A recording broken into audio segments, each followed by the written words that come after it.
adventure in Pittsburgh on W4CY Radio.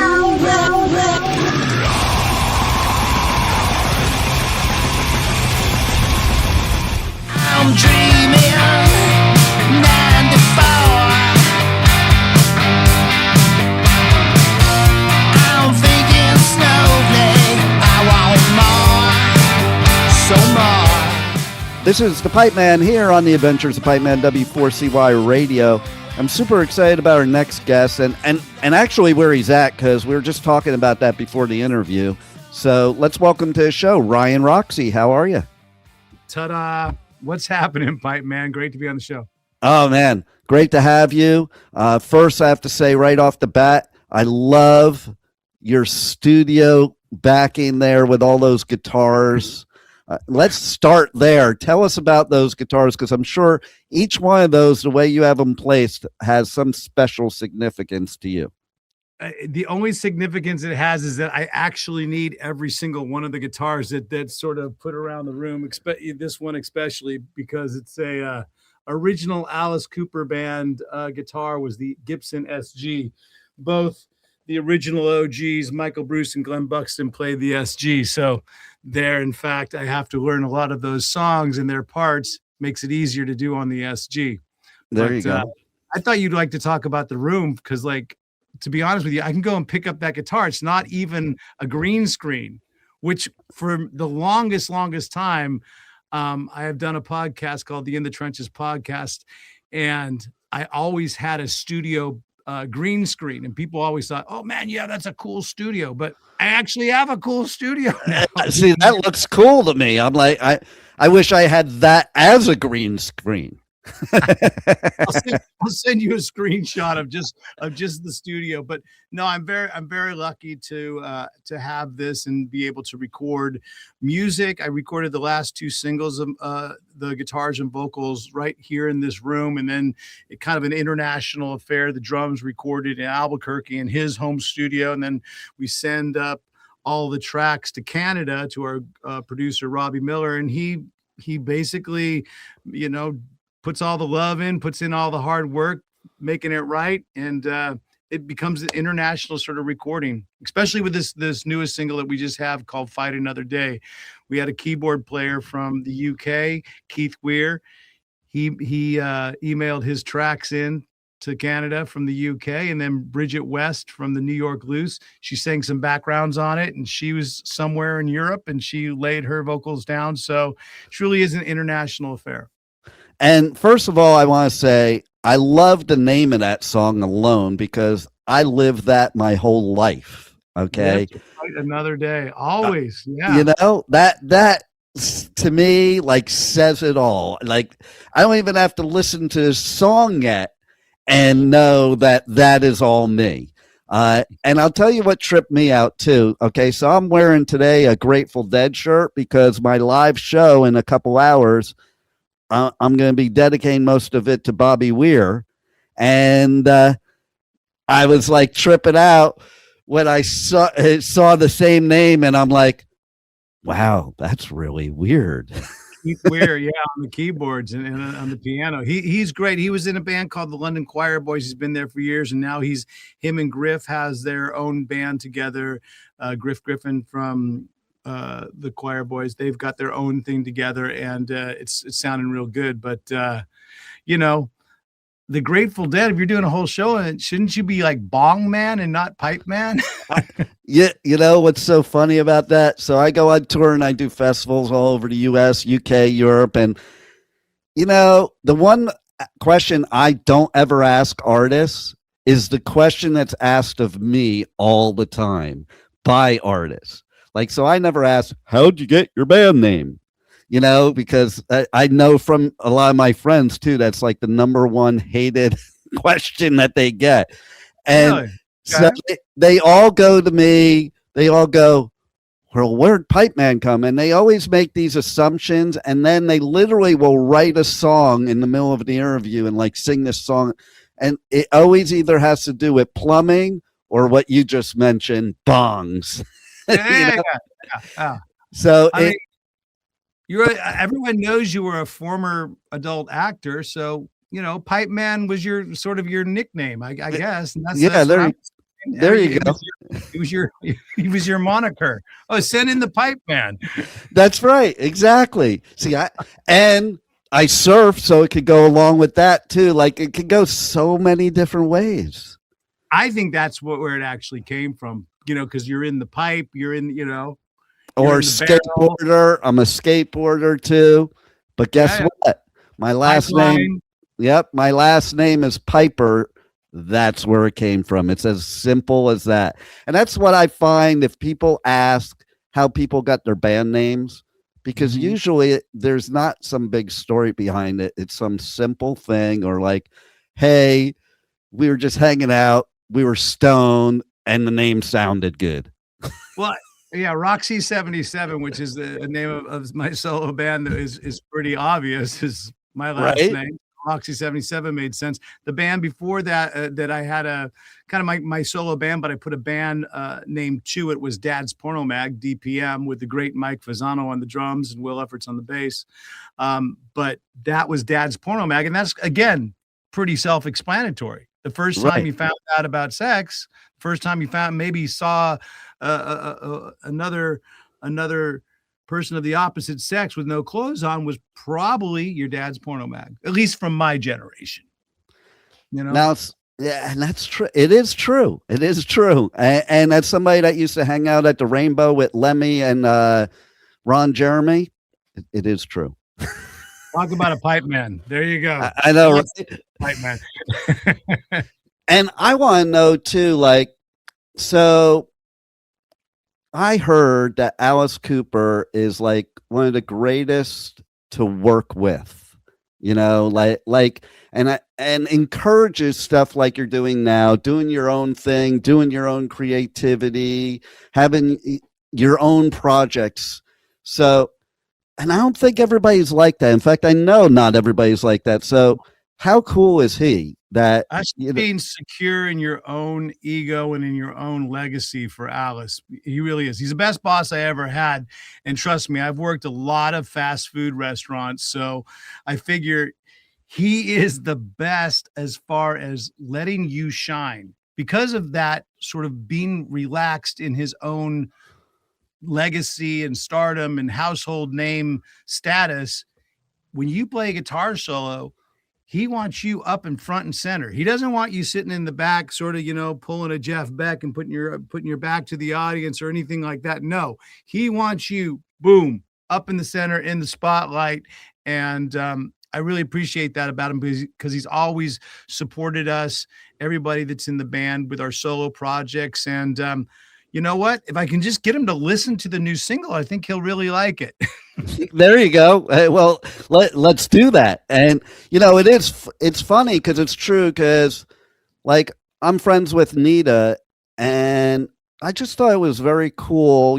She went and did something else for a little while, but then she was just welcomed back with open arms when she realized it was time to come back to Ellis. Yeah, she did her version of Tal Bachman of what I did.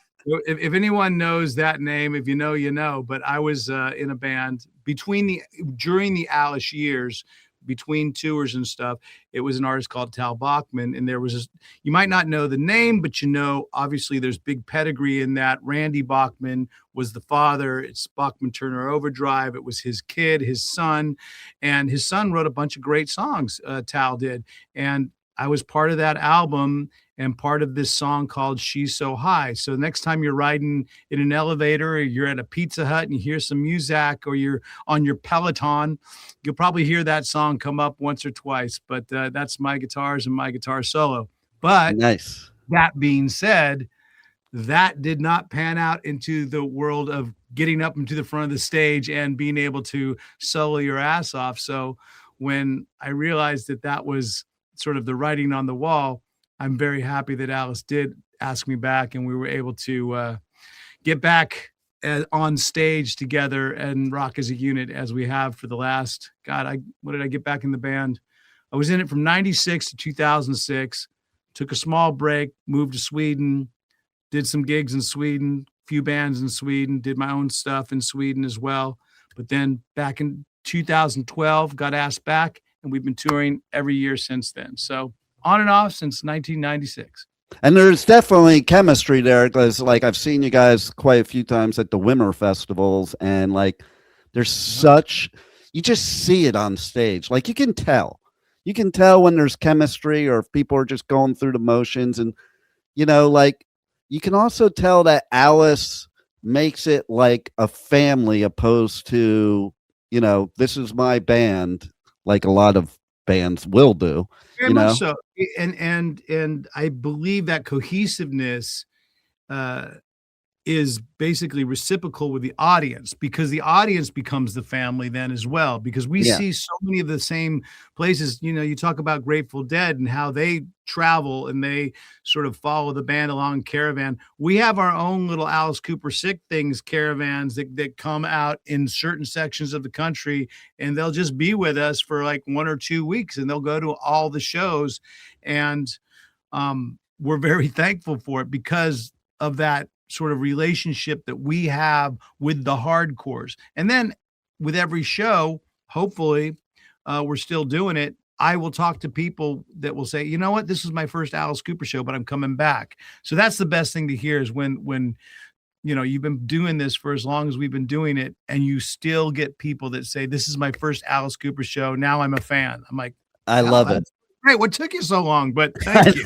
Right? But that is amazing. And so, what was it for you? What was that first moment way back, way back, when you decided playing guitar and being part of music was just a part of you? I think pretty much the opening first few bars of music Van Halen 1, right? Because when Van Halen, and again, I grew up in the Bay Area, so I was very lucky to be born and raised by that much of a spectrum of music. There was funk, there was disco, there was punk rock, there was metal, there was classic rock. And I grew up in a very cool time, you know, going to concerts in the late 70s. One of my first concerts I ever went to was the Jackson 5 at Oakland Coliseum. Wow. And then my second concert was right across the street at the that was the Oakland Arena, Jackson 5. And then across the street was the Oakland Coliseum. I went to Day on the Green with Journey and Black Sabbath with Ronnie James Dio, the late great Ronnie James Dio, on lead vocals, and Journey headlining the gig. It was, I mean, like, I was very lucky. But then those guitar heroes that came out, man, Edward Van Halen, he just kind of made you listen and go, how is that done? Right. And how can I do it? How can I catch in on that? Like, one of the first songs I ever learned on guitar was Ain't Talking About Love. Wow, and Heaven and Hell. My first 3 songs were not Smoke on the Water. They were Ain't Talking About Love, Heaven and Hell, and 25 or 64 by Chicago. Oh, wow. That's a good one. Well, which Yeah. later became that Green Day song. I love it. Right. But then it was like, my first was Smoke on the Water, just like everybody else. I'm one of you. Smoke on the Water. But I think the second was Your Mama Don't Dance, Daddy Don't Rock and Roll. Not the Poison version. No. It was Kenny Loggins. The real version. Yeah, Loggins and Messina. And then I think my third might have been, it's a toss-up between Jumpin' Jack Flash by the Stones, or it was Do You Feel Like We Do by Peter Frampton, who, again, is another one of my guitar heroes that, again, I would stare at that album. And I know that album came out before Van Halen, so I might have to switch my story around a little bit, but never let the truth get in the way of a good story. So we'll stick with Van Halen. I know, right? Frampton Comes Alive. Come on, man. That was a game changer as well. So, speaking of Van Halen, I'll just tell you, just because it's funny, one of my favorite memories, and of thousands and thousands of shows in my lifetime, was 1983, the US Festival in San Bernardino. Oh, yeah. Van Halen was headlining Heavy Metal Day. Yep. And they did start Ain't Talking About Love. There's 300,000 people there, and Eddie's looking over at Dave because he ain't singing.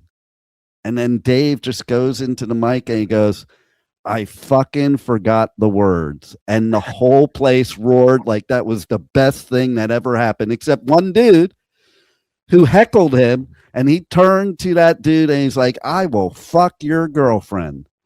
And like, I'm just thinking, that's live music. People talk about backing tracks and stuff like that. That was so live music right there, because like, you're a good front man if you can overcome forgetting the words by doing shit like that. And I love the fact that he probably said that line in every town and every like concert. But you know what? For you, For me, that was the one that did it. And for me, it was the same thing at the Cow Palace when he said it to some guy at the Cow Palace in San Francisco. exactly. Never let the truth get in the way of a good story, because Right? you know what? That guy deserved it. Yeah, I think at the Cow Palace, somebody threw an orange up on stage. That was the thing. He's like, oh, an orange at me up on stage. That's okay, pal. Because after the show, I'm gonna fuck your girlfriend. And so we all have that David Lee Roth moment. And It's true though, like you go and it's the first time for you, so you think this is like, oh my God, I'm at this special thing that never happens. well, To your point. I almost didn't last that show at the Cow Palace, because that was on the Diver Down tour, and I was, pretty young, up in front, pushed up in front, and I wasn't tall at all. I'm still not, but my girlfriend at the time was even smaller, and all of a sudden the show starts and she goes under, and I go, what the hell? Where is everybody? And then I get pushed in this thing, and we were lucky to make it out of that one, because that was way before GA. That was way before GA got banned, and general admission was just the way you did it at concerts. So, yeah, I love Van Halen stories, but the US Festival, I think Motley Crue, I think they opened it. Didn't they open Metal Day on that one? No, I think Quiet Riot opened it, because you had Quiet Riot, you had Crue, you had Ozzy, you had Priest, you had Triumph, you had Van Halen. I'm trying to think who else was that day. It sounds like a 2025 tour. I know, right? We just got off the road with Judas Priest. And what was a trip about? I think it was that year that happened, that I saw Ozzy with 3 separate guitarists in one year. Because Brad Gillis, Randy Rhodes. I saw Randy New Year's Eve right before he died. Then you saw Jake. Well, actually, I also saw Pat Travers. Pat Travers for a short period after Randy played, and I caught one of the shows. Pat Travers taught me a great way of playing Schools Out. We did a show with him years ago, and we asked him to come up on stage for Schools Out, and everybody, says they know Schools Out, and then when it comes right down to jamming it, it's a little trickier than most people think. But Pat Travers actually knew it better than I think I did, and he played his part in the "No More Pencils, No More Books." He played that part, and he literally taught me a new way of playing it that I play today. So I never got to thank Pat for I haven't seen him since that gig. And thank you, Pat, for teaching me a very new, cool way to play Schools Out. And I do it today. See, that's way cool. I love hearing stuff like that. I don't talk about that because, I don't know. It's not that Pat Travers and I are in a huge feud or anything like that. I just never have a chance to tell that story when all my brain memory function is working, and I'm on the phone with the pipe man, and and there it comes. There it is. It's what you bring out in people, pipe man. That's what you do. You bring out good memories. That's the way it should be too. And how about this?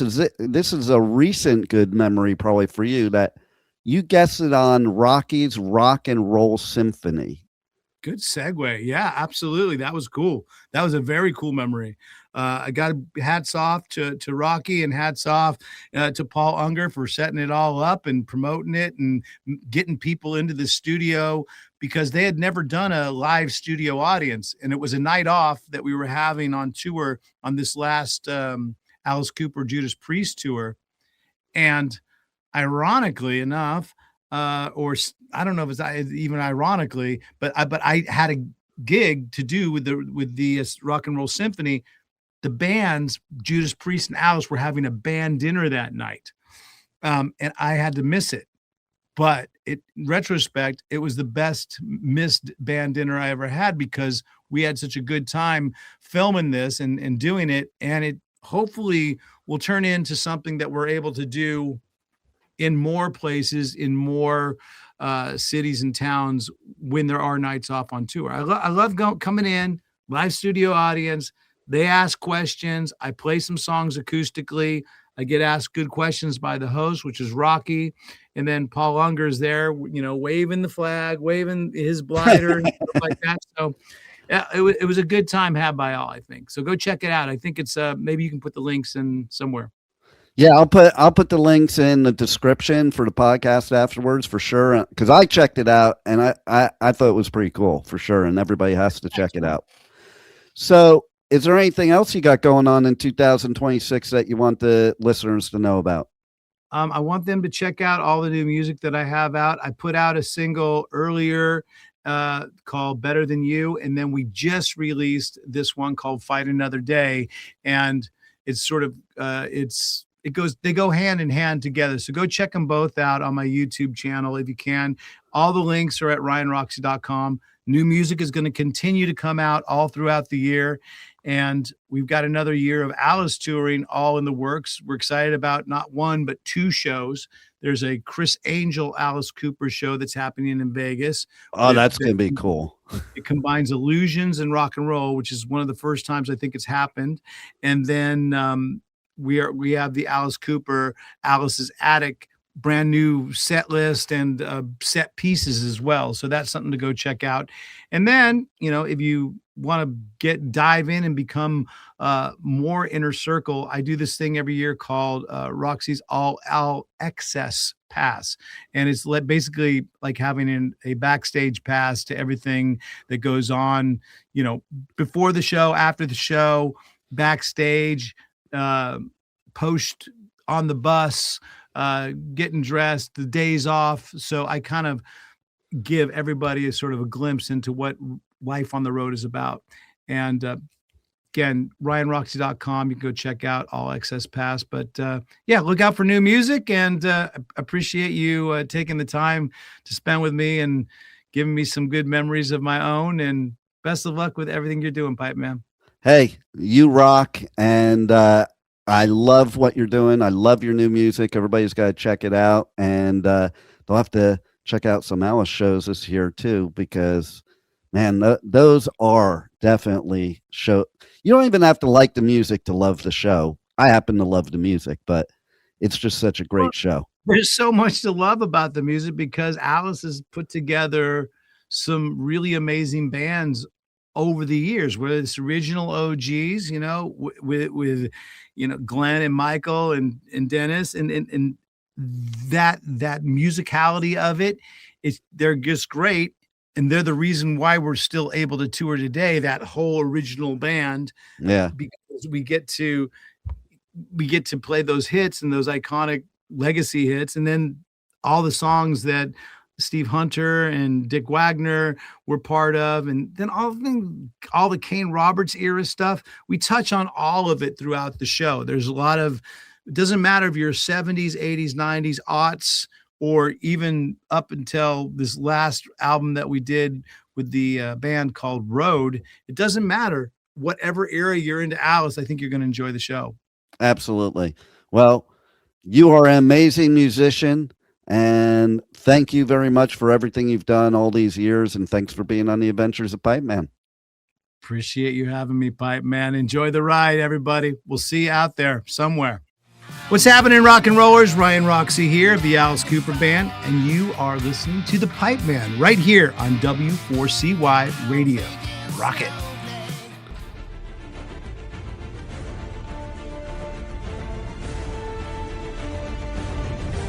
Thank you for listening to the Adventures of Pipe Man on W4CY Radio.